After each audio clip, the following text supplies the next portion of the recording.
चलिए आइए, आप सभी का स्वागत है इस क्लास में। इतिहास में हम लोग इस समय कला पक्ष को देख रहे हैं। तो कला पक्ष में पल्लव कला हुई थी। पल्लव कला में हम लोगों ने जो किया था, पल्लव कला को 4 कालखंडों में बांटा गया है और उसको बांटने वाले हैं फर्गुसन और आपके कुमार स्वामी। तो ये दोनों लोग 4 कालखंड में बांटते हैं। पहला कालखंड आपका जो था उसमें महेंद्र शैली, दूसरा आपका मामल शैली, तीसरा रायसिंह शैली और चौथा नंदीवर्मन या अपराजित शैली या नंदीवर्मन शैली या अपराजित शैली कहिए या अपराजित शैली कहिए। दोनों शासकों के काल में बने हुए मंदिर इस कालखंड में माने जाते हैं। अब हम लोग चोल काल पे आए तो चोलों का चोल कालीन मंदिर, तो चोल कालीन जो मंदिर हैं इसमें भी ये भी द्रविड़ शैली के ही मंदिर हैं। और द्रविड़ शैली के मंदिरों में सबसे भव्य मंदिर जो अब तक बने हैं उसमें चोल काल और सबसे बड़ा मंदिर जो माना जाता है वो बृहदेश्वर मंदिर तंजौर का राजराज प्रथम द्वारा जो बनवाया गया था, चोल काल के ही हैं। चोल काल में भी कई अवस्थाओं से यह स्थापत्य गुजरा है, तो विभिन्न अवस्थाएं इस काल में भी दिखती हैं। विभिन्न अवस्थाएं इस काल में भी हैं। प्रारंभिक जो अवस्था है, इसके प्रारंभिक अवस्था के जो मंदिर हैं, प्रारंभिक अवस्था में विजयालय, आदित्य प्रथम, परांतक, इन लोगों द्वारा निर्मित मंदिर इस अवस्था में। हालांकि ये दूसरी अवस्था यहाँ से शुरू हो जाती है, लेकिन ये दोनों लोगों का जो शासनकाल है इसमें जो मंदिर बनवाए गए, कुछ महत्वपूर्ण मंदिर बनवाए गए। विशेषकर इन मंदिरों के विषय में पूछा जाता है। प्रकाश चंद्रा जी, गुड इवनिंग। इन मंदिरों के विषय में पूछा जाता है कि शासक के नाम या इनकी कुछ विशेषताएं। तो विजयालय ने चोल साम्राज्य का जो द्वितीय कालखंड है इसके संस्थापक माने जा रहे हैं। और इन्होंने चोलेश्वर मंदिर का निर्माण करवाया। इस चोलेश्वर मंदिर का निर्माण पुड्डुकट्टै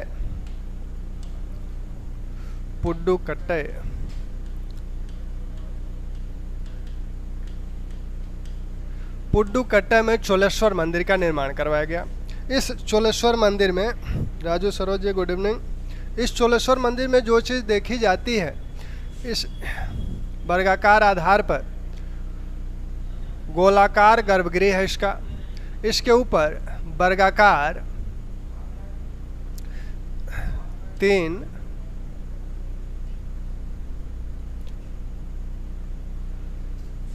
4 मंजिला मंदिर है, 4 मंजिला मंदिर है। और इसका जो गर्भगृह है, यह गर्भगृह क्या है, गोलाकार है।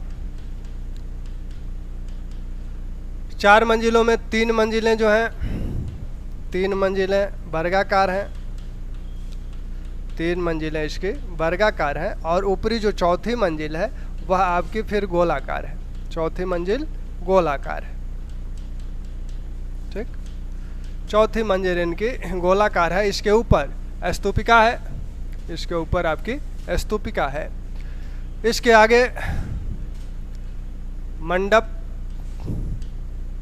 मंडप बना हुआ है और इसमें प्रदक्षिणा पथ भी इस मंदिर में दिखता है। तो आपका चोलेश्वर मंदिर निर्माण किसने करवाया? सीधा एक प्रश्न आपका ये रहता है कि चोलेश्वर मंदिर का निर्माण किसने करवाया? तो चोलेश्वर मंदिर के जो निर्माण करता है वो विजयालय है। ठीक, विजयालय द्वारा प्रारंभिक अवस्था का जो चोलेश्वर मंदिर है विजयालय द्वारा बनवाया गया है। अमरिंदर जी, गुड इवनिंग। फिर इसी अवस्था में आदित्य प्रथम द्वारा कुछ मंदिर बनवाए गए। आदित्य प्रथम ने जिन मंदिरों का निर्माण करवाया, आदित्य प्रथम ने जिन मंदिरों का निर्माण करवाया, इसमें आप बाल सुब्रमण्यम मंदिर, बाल सुब्रमण्यम मंदिर का निर्माण हुआ। इसी समय आपके नागेश्वर मंदिर का निर्माण हुआ, नागेश्वर मंदिर का निर्माण हुआ। बाल सुब्रमण्यम, और बाल सुब्रमण्यम कहाँ है ये भी ध्यान रखिएगा, कन्नूर में। कन्नूर में बाल सुब्रमण्यम मंदिर बना। और आपका कुंभकोणम में नागेश्वर मंदिर है, कुंभकोणम में नागेश्वर मंदिर है। तो बाल सुब्रमण्य मंदिर कहाँ है, बाल सुब्रमण्य मंदिर आपका कन्नूर में है, और नागेश्वर मंदिर आपका कुंभकोणम में है। निर्माण किसने करवाया, आदित्य प्रथम ने निर्माण करवाया। तो इन मंदिरों की जो विशेषताएं हैं, बाल सुब्रमण्य मंदिर में यह देखने को मिलता है कि इसका जो शीर्ष है, इसके शीर्ष भाग पर चारों तरफ, चारों कोनों में, चारों कोण पर 4 हाथी बने हुए हैं, ठीक। और जो विमान है, विमान के आधार पर भी एक हाथी है, विमान के आधार पर भी हाथी बना हुआ है, ठीक। तो इस मंदिर की ये विशेषताएं हैं। इस नागेश्वर मंदिर में सबसे बड़ी जो शिव की नृत्य मुद्रा वाली जो मूर्ति है, जिसे नटराज मूर्ति बोला जाता है, सबसे बड़ी मूर्ति इसी नागेश्वर मंदिर में शिव की दिखती है। दूसरी अवस्था शुरू होती है आपके परांतक प्रथम से, और इस अवस्था में परांतक प्रथम के साथ इसमें राजराज प्रथम, राजेंद्र, ये लोग हैं। फिर इसके बाद की तीसरी अवस्था है। तो इस अवस्था के सबसे महत्वपूर्ण जो मंदिर हैं वो आपके राजराज प्रथम द्वारा बनवाया गया तंजौर का राजराजेश्वर मंदिर, राजराजेश्वर मंदिर, या इसी को कहा जाता है बृहदेश्वर मंदिर। तो राजराजेश्वर मंदिर या बृहदेश्वर मंदिर, यह किसके द्वारा बनवाया गया, राजराज प्रथम द्वारा बनवाया गया। और इन्हीं के उत्तराधिकारी, इनके पुत्र राजेंद्र द्वारा जो मंदिर बनवाया गया वो है गंगैकोंडचोलपुरम,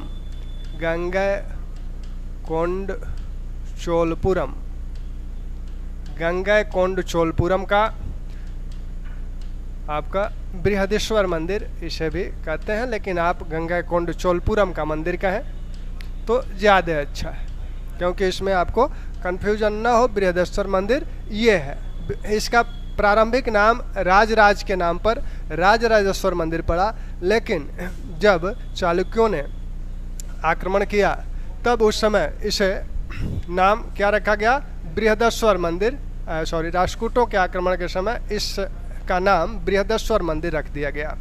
तो ये आपका बृहदेश्वर मंदिर की जो विशेषताएं हैं, पहले तो ये है कहाँ, तंजौर में है। निर्माता कौन है, निर्माता है राजराज प्रथम। यह निर्माण इसका कितने साल में हुआ, सिर्फ 7 साल में 1003 से 1010 ईस्वी के बीच इसका निर्माण कार्य हुआ। यह भारत का सबसे बड़ा मंदिर है और आपके यूनेस्को के जो विश्व विरासत है उसमें 1987 में शामिल है। यह 13 मंजिला मंदिर है, 13 मंजिला मंदिर है। इसकी जो ऊंचाई है लगभग 66 फीट ऊंचाई इसकी है। इसकी ऊंचाई लगभग 66 फीट है। यह इसके विमान है और 13 मंजिला विमान है। ऊपर आपकी स्तूपिका है। इसके आगे मंडप है। मंडप आप देख रहे हैं कि मंडप की छतें चपटी हैं। मंदिर के ठीक द्वार के आगे एक नंदी की मूर्ति स्थापित है। नंदी की मूर्ति यह भी बहुत विशाल मूर्ति है, 13 फीट ऊंची मूर्ति है। यह इसका जो ये स्तूपिका वाला भाग है ये बहुत बड़ी स्तूपिका है, यह इतनी ऊंचाई पर कैसे ले जाई गई? तो इस ऊंचाई पर ले जाने के लिए ये माना जाता है कि लगभग 6 मील लंबा रास्ता यहाँ से बनाया गया और उस पर लुढ़का के इसको उस रास्ते से विभिन्न जानवरों और मनुष्यों द्वारा खींच कर यह यहाँ पे चढ़ाई गई थी। यह पूरा मंदिर ग्रेनाइट पत्थर से बना हुआ है, ग्रेनाइट पत्थर से बना हुआ है। इसमें कहीं भी किसी ग्लू का या किसी गोंद या सीमेंट या गारा का प्रयोग नहीं किया गया है। खांचे में सभी पत्थर फिट किए गए हैं। इस मंदिर में अनेक मूर्तियां, आपके शिव का एक लिंग गर्भगृह में शिवलिंग है, गर्भगृह में शिवलिंग है। शिवलिंग शिव के अनेक रूपों का अंकन मूर्तियों के माध्यम से इसके कोष्ठकों में किया गया है। अंदर भी और बाहर भी ये जो कोष्ठक बने हुए हैं, इन स्तंभों पे भी अनेक मूर्तियां हैं और कोष्ठकों में भी विभिन्न मूर्तियां, यहाँ पे भी जो कोष्ठक बने हैं इन पे भी विभिन्न मूर्तियां स्थापित की गई हैं। शिव परिवार से संबंधित मूर्तियां हैं। शिव परिवार के साथ साथ विष्णु से संबंधित मूर्तियां भी हैं और यहाँ तक कि बौद्ध मूर्तियां भी इस मंदिर में देखने को मिलती है। तो बौद्ध मूर्तियां भी यहाँ इस मंदिर में स्थापित हैं। तो इस मंदिर के विषय में जानने वाली जो चीज़ें हैं, यह जो विमान है आपका कितने मंजिला है? 13 मंजिला है, सबसे ऊंचा विमान है और इस विमान की ऊंचाई 66 फीट या लगभग 66 मीटर, लगभग 190 फीट की इसकी ऊंचाई है। आधार भी बहुत ऊंचा है, 15 फीट का ऊंचाई आधार की है। चारों ओर से बाउंड्री है, इसकी ऊंची बाउंड्री है और इसमें गोपुरम भी चोल काल के मंदिरों में पहला मंदिर दिखता है जिसमें गोपुरम दिखता है। अभी तक जो प्रारंभिक अवस्था के चोल मंदिर थे उसमें बाउंड्री नहीं थी, गोपुरम नहीं था। यहाँ बाउंड्री है, गोपुरम है, लेकिन गोपुरम छोटा है इस विमान से, उसकी ऊंचाई छोटी है। तो इस मंदिर के विषय में जो चीज़ें हम लोगों को जानने वाली हैं वो ये हैं कि इसका निर्माण राजराज प्रथम द्वारा करवाया गया और 7 वर्ष में इसका निर्माण हुआ। इसका निर्माण कार्य जो माना जाता है, क्योंकि निर्माण कार्य भी इसका पूछा जा सकता है, क्योंकि इसकी शताब्दी 1000 वर्ष मनाया गया था, तो निर्माण कार्य निश्चित मान के ही वो मनाया गया था।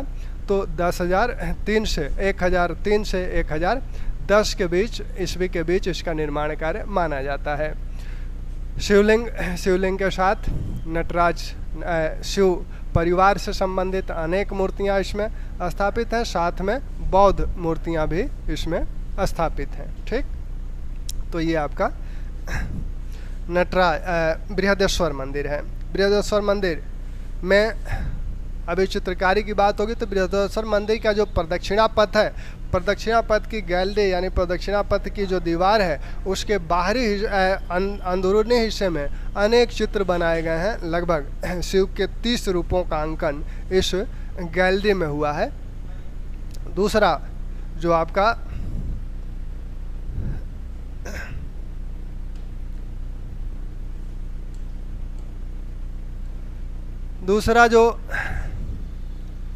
मंदिर है इस कालखंड का, वो आपका राजेंद्र प्रथम का मंदिर है। राजेंद्र प्रथम के मंदिर गंगैकोंड चोलपुरम,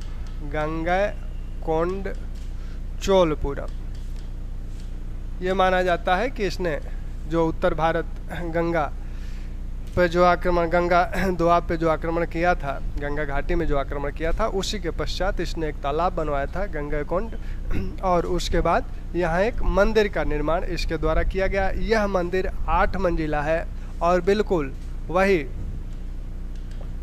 उसी प्रकार है जिस आधार पे बृहदेश्वर मंदिर जैसे बना हुआ है, ठीक वही उसी प्रारूप पर यह गंगैकोंड चोलपुरम मंदिर भी बना हुआ है, लेकिन इसकी जो ऊंचाई है कम है, मंजिलें कम हैं, 8 मंजिल का ही ये मंदिर है। इसके बाद तीसरी अवस्था में चोलकालीन जो मंदिर हैं, तीसरी अवस्था के जो चोलकालीन मंदिर हैं, इसमें आपके ऐरावतेश्वर मंदिर, कंपहरेश्वर मंदिर, तो ऐरावतेश्वर मंदिर और कंपहरेश्वर मंदिर ये 2 प्रमुख मंदिर हैं। ऐरावतेश्वर मंदिर का निर्माण राजराज द्वितीय द्वारा करवाया गया और इसका निर्माण कुलोतुंग द्वितीय द्वारा करवाया गया। ऐरावतेश्वर मंदिर और कंपहरेश्वर मंदिर का निर्माण राजराज द्वितीय द्वारा ऐरावतेश्वर का निर्माण करवाया गया है और कुलोतुंग द्वितीय द्वारा कंपहरेश्वर का निर्माण करवाया गया है। ये त्रिभुवनम में मंदिर है, त्रिभुवनम में यह मंदिर निर्मित है, इसीलिए इसे त्रिभुवनेश्वर मंदिर भी बोला जाता है, त्रिभुवनेश्वर मंदिर भी बोला जाता है, त्रिभुवनेश्वर मंदिर भी इसे बोला जाता है। ठीक, इन मंदिरों में जो ऐरावतेश्वर मंदिर है, ऐरावतेश्वर जो मंदिर है यहाँ, इस मंदिर में जो चीज़ आपको देखने को मिलेगी, ये ऐरावतेश्वर मंदिर का जो मंडप है यह एक रथ के आकार में है। ये पहिया आपका रथ का दिख रहा है, यह पहिया जो आपका रथ का दिख रहा है, तो और यहाँ खींच क्या रहे हैं, हाथी खींच रहे हैं। तो ये जो आप देख रहे हैं हाथी का ये जो चित्र बना हुआ है, तो यहाँ पे हाथी इसको खींच रहे हैं। तो इस मंदिर की प्रमुख विशेषता कि यह इसका जो मंडप है वह रथाकार है, यानी रथ जैसा बना हुआ है। इसमें भी आपके मंडप में विभिन्न जो स्तंभ दिख रहे हैं, स्तंभों पे विभिन्न नक्काशियाँ की गई हैं और साथ में पीछे आपका विमान है इसका। ठीक, स्तंभों की अगर बात करें तो आपने जो गंगाकोंड चोलपुरम मंदिर देखा, तो वहाँ पे स्तंभ आपके लगभग 250 स्तंभों का मंडप उसका है, 250 स्तंभों का उसका मंडप है। उसका मंडप बहुत बड़ा है और इसी आधार पर बाद में विजयनगर के शासकों ने सहस्त्र स्तंभ वाले मंडपों का निर्माण करवाया था। तो गंगाकोंड चोलपुरम के आधार पर विजयनगर काल में जो 1000 स्तंभ वाले मंडप की बात की जाती है, तो उसी के अनुकरण पर संभवतः कराया था। यहाँ भी आप स्तंभ देख रहे हैं, लेकिन ये स्तंभ किसका है, गंगाकोंड चोलपुरम के मंदिर का है। इसकी प्रमुख विशेषता वही है कि यह एक रथ के आकार पे है और माना जाता है कि इसी के अनुकरण पर बाद में चलकर कोणार्क का, जिसको हम लोग देख चुके हैं, कोणार्क का सूर्य मंदिर बना। कोणार्क के सूर्य मंदिर के संदर्भ में माना जाता है कि वह इसी के अनुकरण पर बना था, कोणार्क का सूर्य मंदिर। तो इस बात को भी ध्यान रखिएगा कि अगर कभी यह पूछा जाए कि कोणार्क का सूर्य मंदिर किससे प्रभावित माना जाता है, तो आप कहेंगे ऐरावतेश्वर मंदिर। और ऐरावतेश्वर मंदिर का निर्माण किसने करवाया, तो राजराज द्वितीय ने करवाया। ठीक, तो ये आपके चोलकालीन कुछ मंदिर थे। अब इन चोलकालीन मंदिरों के विषय में फर्गुसन ने कहा कि चोल कलाकारों ने, चोल राजाओं ने दैत्यों जैसी परिकल्पना की। इतने बड़े बड़े जो मंदिर बने हैं, तो वो कहते हैं कि दैत्यों जैसी वो कल्पना करते हैं और जौहरियों जैसे क्या करते हैं, जौहरियों जैसे उसका निर्माण करते हैं। यानी जौहरी जैसे नक्काशी करता है और जितनी सुंदर चीज़ें बनाता है, तो ये कल्पना तो इनकी दैत्यों वाली है, लेकिन निर्माण इनका जौहरियों वाली है। फर्गुसन इस बात को कहते हैं। यह जो त्रिभुवनेश्वर मंदिर है, त्रिभुवनेश्वर मंदिर के विषय में इसमें अनेक मूर्तियां हैं, ढेरों मूर्तियां हैं। तो नीलकंठ शास्त्री कहते हैं कि यह मूर्ति दीर्घा है। इसे मूर्ति दीर्घा की संज्ञा नीलकंठ शास्त्री देते हैं। किसको, यह जो कंपहरेश्वर मंदिर है या त्रिभुवनेश्वर मंदिर है, इसमें अनेक ढेरों मूर्तियां हैं। तो मूर्तियों की अधिकता के कारण नीलकंठ शास्त्री इसे क्या कहते हैं, कि इसे कहते हैं कि यह मूर्ति दीर्घा है। मूर्तियों की अधिकता के कारण कौन कहता है, नाम ध्यान रखिएगा, नीलकंठ शास्त्री। दक्षिण भारत पर विशेष अध्ययन इनका है। नीलकंठ शास्त्री इसे मूर्ति दीर्घा की संज्ञा देते हैं, मूर्ति दीर्घा की संज्ञा देते हैं। ठीक। और आपने देखा कि फर्गुसन क्या कहते हैं? फर्गुसन कहते हैं कि चोल शासकों ने, चोल कलाकारों ने दैत्यों जैसी कल्पना की, दैत्यों जैसी कल्पना की और क्या किया? और जौहरियों जैसा निर्माण किया, जौहरियों जैसा निर्माण किया। ठीक। तो ये आपके चोल काल के निर्माण की खासियत है, खूबी है। एग्जाम का तनाव व्याप्त हो गया है। हाँ? एग्जाम बहुत पास आ गए ना?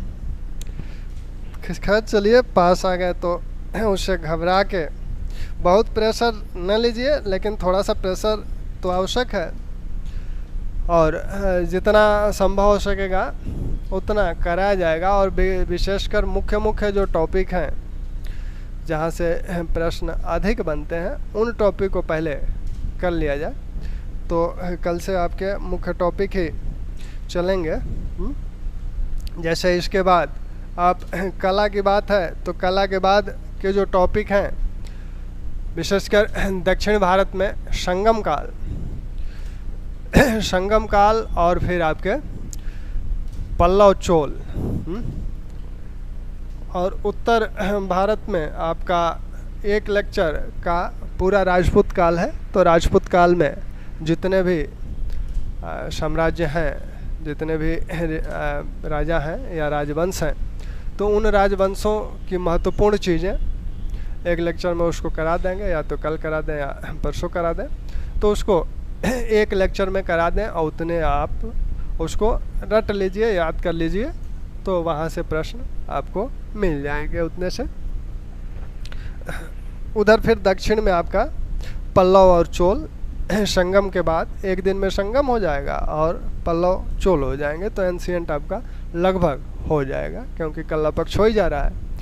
मिडुअल में जितनी बातें हैं, तो मिडुअल में पहले हम भक्ति और सूफी आंदोलन करा दें, क्योंकि भक्ति और सूफी आंदोलन से आपके प्रश्न रहते हैं। राजनीतिक तो आप लोग मिडुअल बहुत कुछ जानते भी हैं, तो भक्ति और सूफी आंदोलन को अगर करा दिया जाए। और फिर उसके बाद सल्तनत कालीन कला और मुग़ल कालीन कला, क्योंकि यहाँ से प्रश्न बार बार पूछे जाते हैं। तो ये खंड, और साथ में प्रशासन, सल्तनत कालीन प्रशासन और मुग़ल कालीन प्रशासन, तो आपका ये पोर्शन हो जाएगा। मॉडर्न में आधे चीज़ें आप देख चुके हैं। मॉडर्न में बहुत कुछ हो चुका है, संभवतः 1907 तक तो हो चुका है।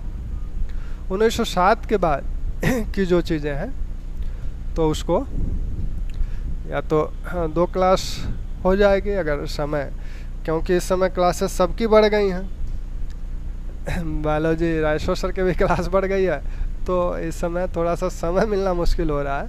तो फिर भी ये प्रयास किया जाएगा कि मॉडर्न वाला जो पोर्शन है उसको भी, तो इसलिए बहुत घबराने की जरूरत नहीं है। और बीच में जो प्रश्न वाले पेपर सेट की बात है, 4-5 पेपर सेट आपके हो जाएंगे इस बीच में, 4-5 पेपर सेट हो जाएंगे, तो बहुत कुछ उसके माध्यम से कवर किया जा सकता है।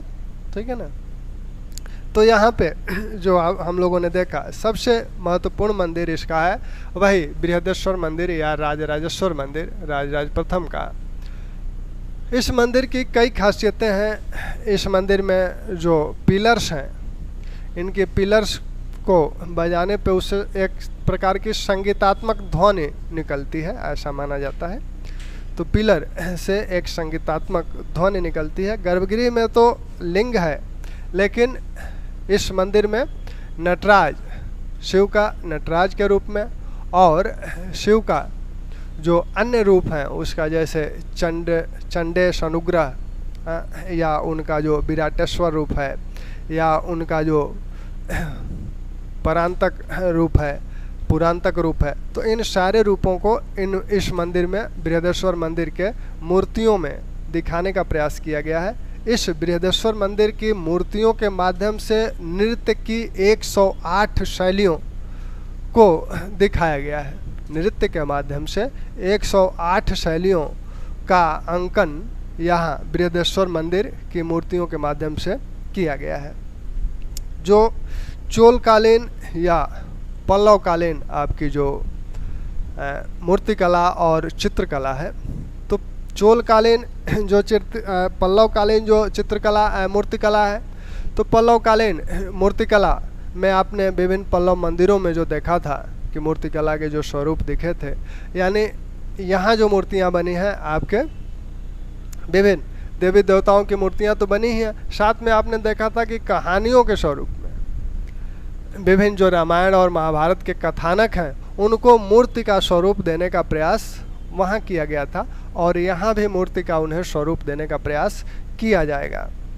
तो पल्लव कला के जो विभिन्न उदाहरण मिलते हैं मूर्तियों के, वह आपका मिलता है उनके मंदिरों में। यहाँ भी मूर्तियों के जो उदाहरण मिलते हैं वो मंदिरों में ही मिलते हैं। यानी इस काल में मूर्तिकला स्वतंत्र रूप से विकसित नहीं हुई, बल्कि मूर्तिकला मंदिरों के माध्यम से विकसित हुई। लेकिन चोलकालीन जो धातु कला है, धातु मूर्तिकला है, वह स्वतंत्र रूप से विकसित हुई, क्योंकि वह जो धातु की मूर्तियाँ चोलकालीन बनी हैं वो मंदिरों में तो स्थापित की गई हैं। मंदिर में मुख्य रूप से वो गर्भगृह में स्थापित नहीं है, मंदिर परिसर में स्थापित की गई हैं, कुछ मंदिर के अंदर भी स्थापित की गई हैं, लेकिन वो स्वतंत्र रूप से स्थापित की गई हैं। तो इस प्रकार कांस्य कला जो चोल काल में दिखती है उसका स्वतंत्र रूप से विकास हुआ, और इस कला के दो सबसे अच्छे कलाकार चोल काल के माने जाते हैं, अगस्त्य और कश्यप। तो चोलकालीन चित्रकला की बात अगर की जाए या मूर्तिकला की बात की जाए, तो चोलकालीन जो मूर्तिकला है अगर देखा जाए तो चोलकालीन मूर्तिकला में एक तो आपकी पाषाण मूर्तियां हैं, पाषाण मूर्तियां हैं जो कि मंदिरों में उत्कीर्ण की गई हैं, वो दीवारों या स्तंभों पे खुद ही खोदी गई हैं, या ताकों में जो मंदिर के बाहरी दीवारों पे या अंदर के ताक बने हैं उसमें बना के उस पर रखी गई हैं। तो दो प्रकार की मूर्तियां यहाँ से मिलती हैं। और जो धातु मूर्तियां हैं इनका स्वतंत्र रूप से विकास होता है, इनका विकास स्वतंत्र रूप से हुआ है, ये मंदिरों के साथ जुड़ी हुई हैं, मंदिरों से संबंधित, यानी अलग से ये इनका विकास नहीं हुआ, मंदिरों के साथ हुआ। ये भी मंदिरों में है लेकिन ये अलग से भी हैं और विकास इनका अलग से होता है। ये इन मूर्तियों में आपने देखा कि बृहदेश्वर मंदिर में अनेक मूर्तियां हैं, ढेरों मूर्तियां हैं, शिव परिवार से संबंधित हैं, और शिव के विभिन्न रूप आपको दिखते हैं मूर्तियों में। वो यहाँ भी दिखते हैं, यहाँ भी दिखते हैं। एक तो उनका रूप नटराज का है, दूसरा उनका रूप पुरांतक का है, तीसरा उनका रूप विराटेश्वर का है, आपका गंगावतरण का उनका रूप है, इसी प्रकार उनके अर्धनारीश्वर का रूप है। तो ये सारे रूप आपके इन मूर्तियों के माध्यम से दिखाने के प्रयास किए गए हैं। और बृहदेश्वर मंदिर में आपने देखा कि बौद्ध मूर्तियाँ भी हैं और इस गणेश आदि की मूर्तियाँ भी इस यहाँ जो स्वतंत्र रूप से मूर्तियाँ विकसित हुई, तो सबसे पहली जो धातु मूर्ति दिखती है वह आपके जो चोलेश्वर मंदिर है उसमें आपको दिखती है।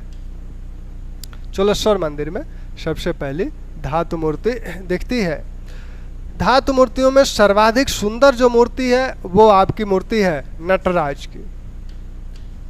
नटराज की मूर्ति, यहाँ एक दक्षिणा मूर्ति भी शिव की, उसमें भी इसमें भी दक्षिणा मूर्ति शिव की। यह शिक्षक के रूप में, शिव को शिक्षक के रूप में दक्षिण की तरफ मुख किए हुए हैं, एक पेड़ के किनारे बैठ के पद्मासन मुद्रा में, आगे कुछ शिष्य हैं और हाथ में पुस्तक है। तो यह इनकी शिक्षक रूप में मूर्ति है, दक्षिणा मूर्ति। नटराज में आपने देखा होगा, नटराज में जो शिव की बाहें हैं वो 4 हैं, शिव की बाहें 4 हैं। ऊपर वाली जो बाहें हैं उसमें दाहिने बाह में उनके क्या है, दाहिनी बाह में उनके डमरू है। दाहिनी बाह में 4 बाहें हैं, तो ऊपर वाली जो बाह है, ऊपर वाली दाहिनी बाह में डमरू है और ऊपर वाली बाईं बाह में अग्नि है। ऊपर वाली बाईं बाह में अग्नि है। नीचे वाली जो दाहिनी बाह है वो अभय मुद्रा में है और बाईं में अस्त्र है। तो इस प्रकार नटराज की मूर्ति में, शिव के नटराज मूर्ति में 4 बाहें दिखाई गई हैं। शिव का जो पैर है वह आपका, शिव के पैर में आपने दाहिना पैर देखा कि वह जमीन पे है और बाएं पैर उठी हुई अवस्था में है। बायां पैर उठा हुआ अवस्था में है, बायां पैर उठी हुई अवस्था में है और सॉरी, ये जो हाथ है इसमें अस्त्र नहीं है, बल्कि यह हाथ इस पैर की तरफ इशारा कर रहा है। यह हाथ इस पैर की तरफ इशारा कर रहा है। यह मोक्ष का संकेत है, मोक्ष का संकेत है, या फिर यह संकेत है शिव के शरण में। शिव अपने शरण में सबको लेते हैं, तो वो शिव के शरण का संकेत है या मोक्ष का संकेत है। शिव के चारों तरफ आप देखते हैं कि उनके चारों तरफ क्या है, इस नटराज मूर्ति में अग्नि वलय, अग्नि वलय दिख रहा है। अग्नि का एक घेरा आपको दिख रहा है और शिव के मस्तक पर आप उसके चारों तरफ सर्प फन फैलाए बैठे हुए हैं। तो ये आपकी नटराज की जो मूर्ति है, सबसे सुंदर मूर्ति नटराज की ही मानी जाती है। ठीक, अब इस नटराज की मूर्ति के साथ साथ कुछ संतों की मूर्तियां भी हैं। संतों की मूर्तियां में सबसे प्रमुख संत हैं सुंदर मूर्ति। सुंदर मूर्ति जो है ये नायनार संत है, जो नायनार संत हैं। पल्लव काल में जो भक्ति आंदोलन शुरू हुआ तो उसमें जो सर संत हैं नायनार बोले जा रहे हैं। तो ये सुंदर मूर्ति की अनेक कांस्य मूर्तियाँ, ये जो धातु की मूर्तियाँ हैं ये सब कांसे की मूर्तियाँ हैं, कांस्य मूर्तियाँ। चोल काल में किस धातु की मूर्तियाँ सर्वाधिक हैं, और वो हैं कांस्य धातु की। तो ये कांस्य धातु की मूर्तियाँ आपकी, इनकी संतों में सर्वाधिक सुंदर मूर्ति की सबसे पवित्र संत माने जाते हैं। तो इसलिए इनकी मूर्तियाँ मंदिरों में भी स्थापित है और स्वतंत्र रूप से भी है। धातु मूर्तियों में अन्य जो मूर्तियां हैं वो शिव के अनेक रूपों और साथ में आपके विभिन्न जो अन्य संप्रदाय के यानी वैष्णव संप्रदाय की भी मूर्तियां, रामायण महाभारत के कथानक संबंधी मूर्तियां भी धातु मूर्तियों में दिखती हैं।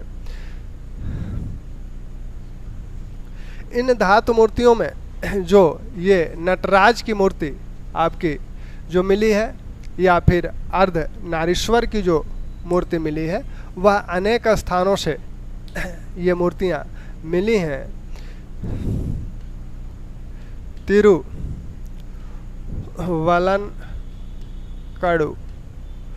यहाँ से अर्धनारीश्वर की मूर्ति मिली है, कांस्य मूर्ति।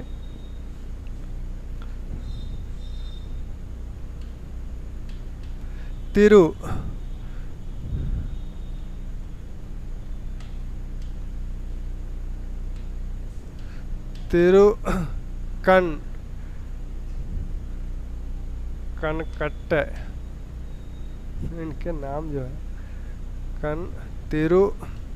कनकट्टे से आपकी ये नटराज की मूर्ति मिली है। तंजौर से और सबसे बड़ी नटराज की मूर्ति कहाँ से मिली है, वो आपकी, आपने देखा कि वो आप जो तीसरी अवस्था के मंदिर देख रहे थे उसमें कंपहरेश्वर से मिली हुई है। तंजौर से एक चतुर्भुजी दुर्गा की मूर्ति मिली है, चतुर्भुजी दुर्गा की मूर्ति मिली है। यही से आपके एक पार्वती की अभंग मुद्रा की मूर्ति मिली है। अभंग मुद्रा में मूर्ति पार्वती की मिली हुई है। ये जो मूर्तियां हैं आपकी, यह मूर्ति मद्रास संग्रहालय में संरक्षित है। मद्रास संग्रहालय में संरक्षित है। यह मूर्ति आपकी ये दिल्ली संग्रहालय में संरक्षित है। संग्रहालय में संरक्षित है। तो ये आपके कालहस्ती से, कालहस्ती मंदिर से, कालहस्ती से राजराज और चोल महादेवी, इनकी जो रानी है चोल महादेवी की मूर्तियां मिलती हैं। कि मूर्तियां ये भी कांस्य मूर्तियां हैं। तो कालहस्ती से राजराज और चोल महादेवी की मूर्तियां मिलती हैं। तो यहाँ आपको जो सबसे प्रमुख मूर्तियों के संदर्भ में आपका जो अर्धनारीश्वर की मूर्ति है तिरुवल्लन कड़ू से मिलती है। तिरुकनकट्टै से नटराज की मूर्ति मिलती है। तंजौर से दोनों मूर्तियां हैं। चतुर्भुजी दुर्गा की मूर्ति है। इस चतुर्भुजी दुर्गा में एक हाथ में उनके भिक्षा पात्र है, एक हाथ उनका अभय मुद्रा में उठा हुआ है और दो हाथों में विभिन्न अस्त्र हैं। और साथ में दुर्गा की जो आगे मुख के दो दांत बाहर निकले हुए हैं।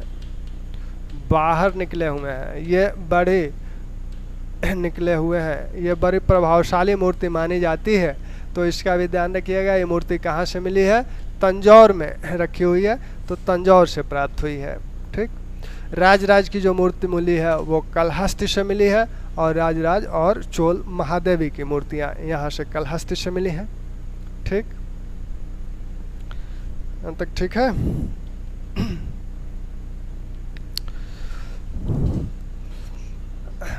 अब आपके जो ये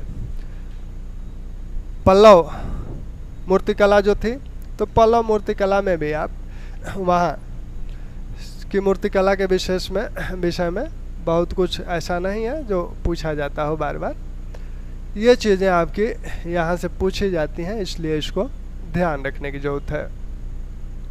अब चित्रकला, पल्लव जो चित्रकला है, चोलकालीन जो चित्रकला है, पल्लव काल में भी चित्रकला मिलती है। चित्रकला दोनों जगह है, पल्लव में भी है और चोलों में भी है। पल्लव में जो चित्रकला दिखती है और चोलों में जो चित्रकला दिखती है वो इनके मंदिरों पे दिखती है। पल्लव में आपने जो कांची का कैलाशनाथ मंदिर देखा, तो कैलाशनाथ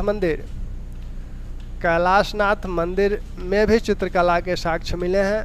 वहाँ विभिन्न मूर्तियाँ, यहाँ भी बृहदेश्वर मंदिर में चित्रकला के साक्ष्य मिले हैं। इसकी जो बृहदेश्वर मंदिर की जो प्रदक्षिणा पथ में की गैलरी में विभिन्न चित्र बनाए गए हैं। इन चित्रों में जो चित्र हैं वो शिव से संबंधित हैं। शिव व शैव परिवार के जो इसमें विभिन्न रूप शिव के आपको दिखाए गए हैं। शिव के जितने रूप हो, पुरांतक रूप हो या चंडसेन। एक मूर्ति आपको जो मिलती है उस मूर्ति का ध्यान रखिएगा।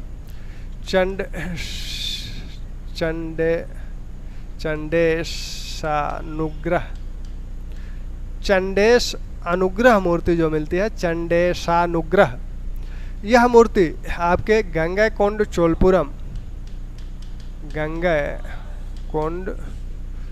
चोलपुरम के मंदिर से मिली है। हालांकि अन्य जगह भी मिलती है, लेकिन गंगैकोंड चोलपुरम की यह मूर्ति बहुत विख्यात है। इस मूर्ति में शिव को किस रूप में दिखाया गया है? शिव को जो है चंडसेन, शिव और पार्वती दोनों एक साथ हैं। इसमें ललित मुद्रा में शिव और पार्वती हैं। चंडसेन नीचे बैठा हुआ है और चंडसेन के बालों पे, सर पे उसके हाथ रख के उसे आशीर्वाद दे रहे हैं। कौन? शिव। तो यह चंडसेन अनुग्रह की जो मूर्ति है ये शिव में, तो इसको ध्यान रखिएगा। ये गंगैकोंड चोलपुरम के मंदिर से यह मूर्ति प्राप्त हुई है। चित्रकला की जो बात हो रही थी, तो चित्रकला में अब ढेर सारी चित्रकलाएं तो नष्ट हो चुकी हैं, यहाँ के भी, लेकिन जो साक्ष्य आपको मिलते हैं वो बृहदेश्वर मंदिर के गैलरी से, प्रदक्षिणा पथ से मिलते हैं, उसकी गैलरी से मिलते हैं। ठीक, अब तो चोल कला से, अच्छा चोल कला, ये चित्र जो मूर्ति कला है, मूर्ति कला के जो प्रमुख,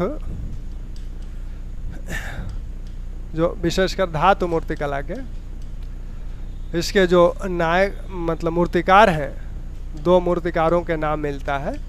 तो इसमें जो मूर्तिकार के नाम मिलते हैं, एक तो अगत्य का नाम और एक कश्यप। तो ये 2 मूर्तिकारों के नाम चोल काल में मिलते हैं, एक अगत्य और दूसरे कश्यप।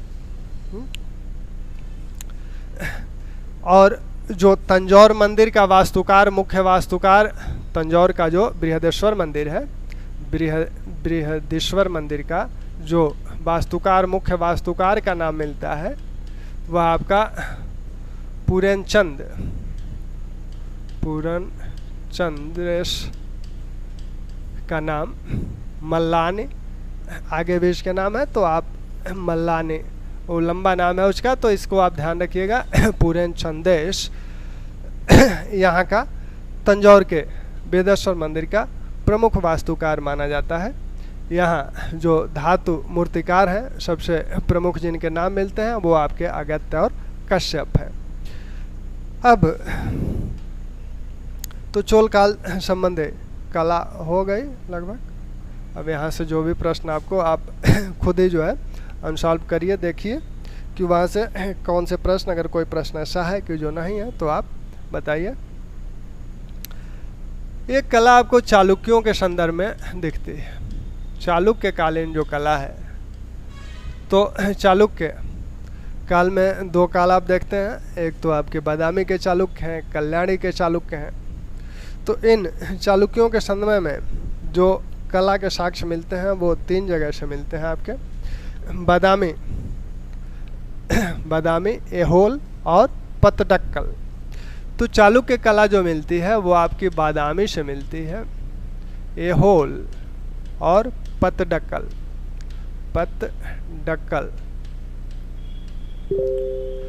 ये 3 जगह से, यहाँ से बादामी से ये दोनों गुफा कला, यहाँ गुफाएं बनाई गई हैं और गुफाओं के माध्यम से यहाँ निर्माण कार्य हुए हैं।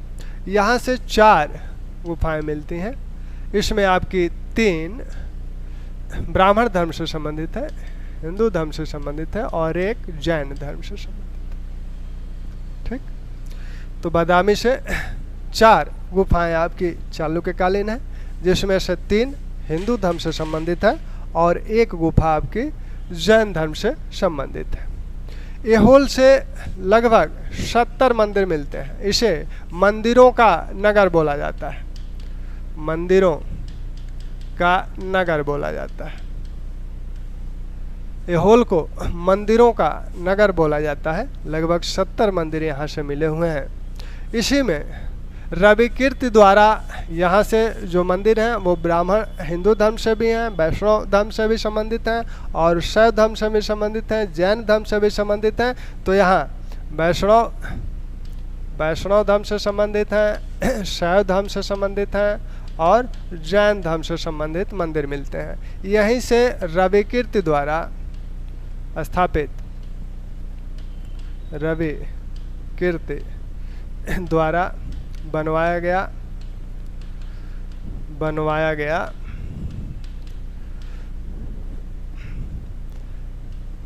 मेगुती मंदिर, यह जैन मंदिर है, जैन मंदिर है। तो मेगुती मंदिर यहाँ से, रविकीर्ति कौन है? रविकीर्ति जो आपके पुलकेशिन द्वितीय का जो ऐहोल अभिलेख है उसके रचयिता है। तो ऐहोल अभिलेख के ये रचनाकार हैं। तो इन्होंने एक आपका मंदिर यहाँ बनवाया था ऐहोल में, मेगुती मंदिर के नाम से यह मंदिर विख्यात है। यहाँ जो पतडक्कल है, पतडक्कल से 10 मंदिर मिलते हैं, 10 मंदिर मिलते हैं। इस 10 में से 4 नागर शैली के मंदिर हैं, 4 नागर शैली के मंदिर हैं और 6 मंदिर जो हैं ये आपके कौन से हैं? 6 मंदिर द्रविड़ शैली के, द्रविड़ शैली के। यहाँ से पतडक्कल से 10 मंदिर मिलते हैं, 4 नागर शैली के हैं, 6 द्रविड़ शैली के हैं। नागर शैलियों में सबसे महत्वपूर्ण जो मंदिर है वो पापनाथ का मंदिर है। पापनाथ मंदिर यह दक्षिण में है और आपका नागर शैली का मंदिर है। आपने उत्तर में दक्षिण द्रविड़ शैली के मंदिर जो देखे थे वो आपका ग्वालियर का तेली मंदिर था। यहाँ से और द्रविड़ शैली में जो सबसे प्रमुख मंदिर है वो विरूपाक्ष मंदिर है। विरूपाक्ष मंदिर द्रविड़ शैली में जो सबसे महत्वपूर्ण मंदिर है वो विरूपाक्ष मंदिर है। यहाँ विरूपाक्ष विक्रमादित्य द्वितीय के, जो चोल शासक विक्रमादित्य द्वितीय हैं, उनकी 2 रानियां हैं और 2 रानियों में आपकी एक लोक महादेवी, एक त्रैलोक महादेवी, दोनों बहन थी। तो लोक महादेवी और एक रानी आपकी थी त्रैलोक महादेवी, त्रैलोक महादेवी। तो इन दोनों ने एक शिव मंदिर का निर्माण करवाया था। लोक महादेवी ने लोक महादेश्वर मंदिर का निर्माण करवाया। इसी को विरूपाक्ष मंदिर कहा जाता है। यह जो है यही विरूपाक्ष मंदिर है। इसका निर्माण लोक महादेवी द्वारा करवाया गया। त्रैलोक महादेवी ने भी मंदिर का निर्माण करवाया गया था, जिसे त्रैलोकेश्वर बोला जाता है।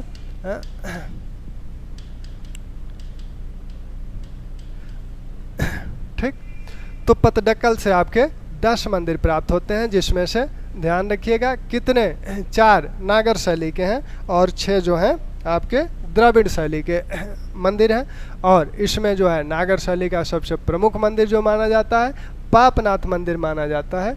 और द्रविड़ शैली में सर्वाधिक प्रमुख जो मंदिर है वो विरूपाक्ष मंदिर है। विरूपाक्ष मंदिर द्रविड़ शैली का मंदिर है। तो इसमें भी वही सारी चीज़ें आपको देखते हैं। ये विरूपाक्ष मंदिर है। विरूपाक्ष मंदिर भी आपका द्रविड़ शैली की सारी विशेषताएं इसमें आपको दिख जा रही हैं। ये भी किस तरह से है, ये भी आपका पिरामिडाकार ही है। यहाँ आप स्तूपिका देख रहे हैं, ये आयताकार आधार पे बना हुआ है। ये बाहर की तरफ आप नंदी का चित्र देख रहे हैं, आधार इसका भी ऊंचा है। तो ये आपका विरूपाक्ष मंदिर है। बनवाया किसने? बनवाया आपके लोक महादेवी ने। लोक महादेवी हैं कौन? विक्रमादित्य द्वितीय की महारानी हैं और जो प्रमुख राजमहिषी हैं। तो लोक महादेश्वर के नाम से ये जाना जाता था और इसी को विरूपाक्ष मंदिर के नाम से जाना जाने लगा। इनकी जो दूसरी पत्नी है त्रैलोक महादेवी, उन्होंने भी, दोनों बहन हैं ये, और उन्होंने भी जो है एक मंदिर का निर्माण करवाया जिसे त्रैलोकेश्वर मंदिर कहा जाता है। ठीक, तो ये आपके इस मंदिर को विशेषकर ध्यान रखिएगा। यह जो मंदिर आपका दिख रहा है रविकीर्ति वाला मेघुती मंदिर, बार बार पूछा जाता है कि मेघुती मंदिर के निर्माता कौन है। मेघुती मंदिर के निर्माता रविकीर्ति हैं। रविकीर्ति हैं कौन? रविकीर्ति आप जानते हैं कि ये होल अभिलेख के ये रचयिता हैं। और ये मेघुती मंदिर है किस संप्रदाय से संबंधित? जैन संप्रदाय से संबंधित। ठीक, तो आपको याद करने वाली कौन कौन सी बातें आज के संदर्भ में आप कौन कौन सी बात याद रखेंगे? तो जो बातें आप याद रखेंगे, चोल जो मंदिर हैं वो मंदिर किसने बनवाए। मंदिरों विशेषकर सामान्य रूप से जो प्रश्न पूछा जाता है वो ये पूछा जाता है कि कौन सा मंदिर किसने बनवाया। तो चोल कालीन जो महत्वपूर्ण मंदिर हैं उनका किसने बनवाया वो ध्यान रखिएगा। साथ में आपके जो चित्रकला धातु कला है चोल कालीन वो महत्वपूर्ण है, क्योंकि इस समय धातु कला चोल कालीन धातु कला धातु मूर्ति कला मानी जाती है, बहुत महत्वपूर्ण। तो इस धातु मूर्ति कला किस धातु की है? तो अधिकांश कांस्य धातु की है। और सबसे सुंदर मूर्ति किसकी है इस धातु कला में? तो नटराज की है। और ये धातु कला आपका स्वतंत्र रूप से विकसित हुआ है। धातु मूर्तिकार जो चोलकालीन है प्रमुख वो कौन कौन है, तो उनको आपने देखा अगस्त्य और कश्यप हैं। साथ में जो चित्रकला है, चित्रकला जो आपको धातु जो मूर्तियां दिखी हैं, विभिन्न मूर्तियां जो नटराज की मूर्ति है अर्धनारीश्वर की, उन मूर्तियों के आप स्थान देख ही रहे हैं कहाँ कहाँ से मिले हैं। और चित्रकला, चित्रकला का जो सबसे प्रमुख साक्ष्य आपको मिलता है पल्लव कला या चोल कला में, वो आपके मूर्तियों में ही मिलता है, मंदिरों में ही मिलता है। बृहदेश्वर मंदिर में ढेर सारे चित्र बने हुए हैं। आपका शिव का जो रूप है, जो इसमें चंडसेन नागुरा चंडसेन आग्रह की जो मूर्ति रूप है, वह आपका गंगा कोंड चोलपुरम का है। तो ये इसी प्रकार आपने जो कंपहरेश्वर मंदिर आपने देखा, तो कंपहरेश्वर मंदिर या उसके पहले आपने एक और मंदिर देखा था ऐरावतेश्वर मंदिर। तो इन मंदिरों पर, कंपहरेश्वर और ऐरावतेश्वर मंदिरों पर कुछ संतों को शिक्षा देते हुए दिखाया गया है। उनकी दीवारों पर शिक्षा देते हुए मूर्तियां उसमें स्थापित की गई हैं। तो उन मंदिरों को इस रूप में उसको भी ध्यान रखिएगा कि वो किस अवस्था के मंदिर हैं। तो वो तीसरी अवस्था के मंदिरों में कंपहरेश्वर और ऐरावतेश्वर से मिलते हैं। ठीक, तो ये आपका, अब आपके कला में जो चीज़ें बची हैं वो राष्ट्रकूटों के संदर्भ में थोड़ा सा 10 मिनट का, और इसी के साथ आपको कल जो है एक प्रश्न आपके त्रिकोणात्मक संघर्ष से पूछे जाते हैं। तो कल आपको त्रिकोणात्मक संघर्ष करा देते हैं, जो कला का पार्ट छूटा हुआ है उसको, और फिर त्रिकोणात्मक संघर्ष। तो त्रिकोणात्मक संघर्ष के बाद आपका राजपूत काल, एक लेक्चर में राजपूत काल 1 या 1.5 में, क्योंकि उसकी कला महत्वपूर्ण है। राजपूत काल कला हो ही गई है, आपने खजुराहो कला देखी ली और राजस्थान और गुजरात की कला देखी ली। तो राजपूत काल का कला महत्वपूर्ण है, उसका साहित्य पक्ष थोड़ा सा है, और कुछ राजपूत काल में बहुत महत्वपूर्ण है नहीं। तो राजनीतिक थोड़े से उपाधियाँ हैं, उनको देख लिया जाएगा। ठीक, तो 2 लेक्चर में ये आपका हो जाएगा। 2 लेक्चर में आपका दक्षिण हो जाएगा, तो एंशिएंट आपका ख़त्म हो जाएगा। ठीक, थैंक्स।